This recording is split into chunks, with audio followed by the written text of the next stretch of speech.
राजेश अपनी माँ सरला के साथ रहता था। सरला के पति का स्वर्गवास हो चुका था। राजेश की नई नई नौकरी लगी थी। सरला राजेश का बहुत ख्याल रखती थी। एक दिन राजेश दफ्तर से घर आया।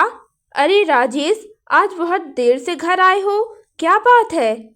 कुछ नहीं माँ, ऑफिस में काम ज़्यादा था इसलिए देर हो गई। कोई बात नहीं, मैं तेरे लिए खाना लगा देती हूँ। बेटा, मुझे तुझसे एक बात करनी थी। मैं सोच रही थी तेरे लिए एक अच्छी सी लड़की देखकर तेरी शादी कर दूँ।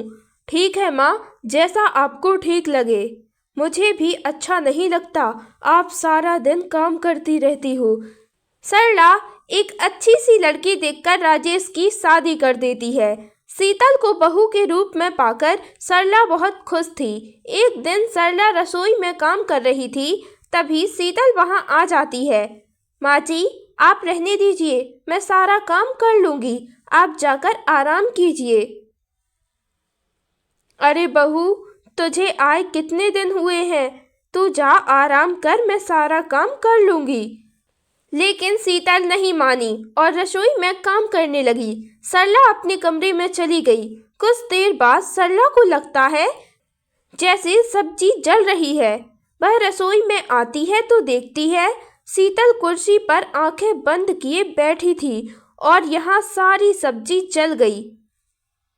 अरे बहू उठ, ये देख क्या हुआ, सारी सब्जी जल गई और तू यहाँ बैठकर सो रही है। माँ जी, आपको पता है मैंने आंखें बंद की और सपना देखा कि सारा खाना अपने आप ही बन गया। उसकी बातें सुनकर सरला हंसने लगती है। अरे बहू, सपने देखने से खाना नहीं बनता, खाना हाथ से बनाना पड़ता है।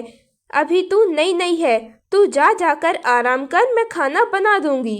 शीतल अपने कमरे में चली जाती है। अगले दिन सरला बाहर जाने लगती है। बहू, मैं जरा बाहर जा रही हूँ, तो घर का ध्यान रखना और खाना बना लेना। जब सरला वापस आती है, बहू खाना बना लिया क्या? माँ जी, मैंने सपने में देखा था आप बाहर से खाना लेकर आ रही हैं, इसलिए मैंने खाना नहीं बनाया। और ये क्या, आप तो खाली ही हाथ आ गई, खाना कहाँ है? हे भगवान, यह सब क्या है? यह तो बस सपने ही देखती रहती है। सरला ने खाना बनाया और शीतल को भी खाने को दिया। खाना खाकर शीतल अपने कमरे में चली गई। अगले दिन सरला की बहन उससे मिलने आती है। सरला उससे बातें करने लगती है। बहू देख, मौसी जी आई हैं, उनके लिए चाय तो बना दे। कुछ देर इंतजार करने पर शीतल बाहर नहीं आई तो सरला शीतल के कमरे में गई।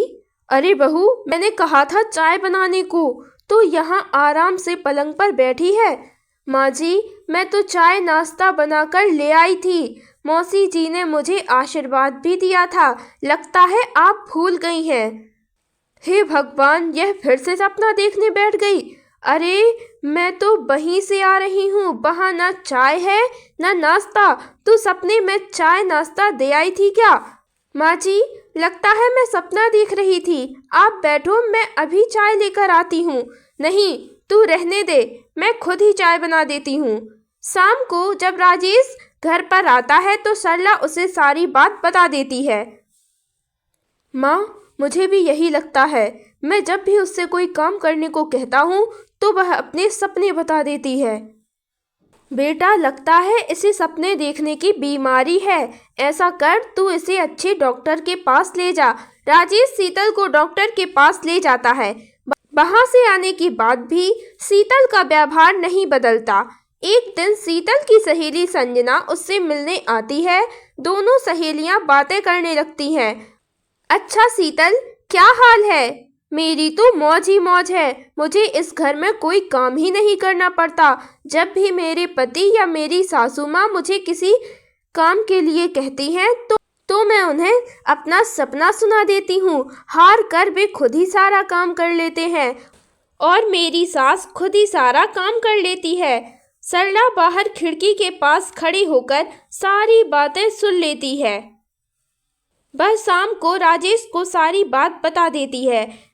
राजेश को गुस्सा आता है, लेकिन सरला उसे शांत रहकर एक उपाय बताती है। अगले दिन सरला और राजेश सुबह से ही बाहर चले जाते हैं और शाम को घर वापस आते हैं।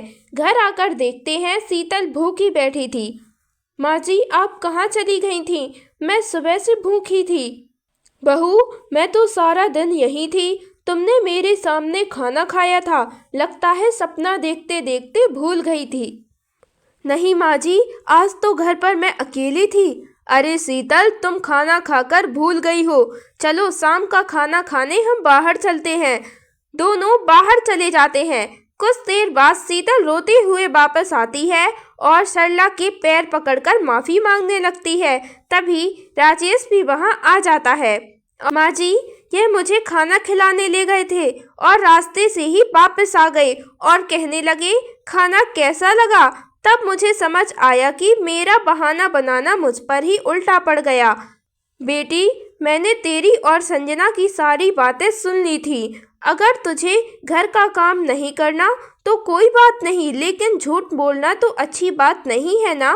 माँ जी, मैं अब से सारा काम करूँगी। मुझे एक मौका दे दीजिए। उसके बाद शीतल पूरा घर संभालने लगती है।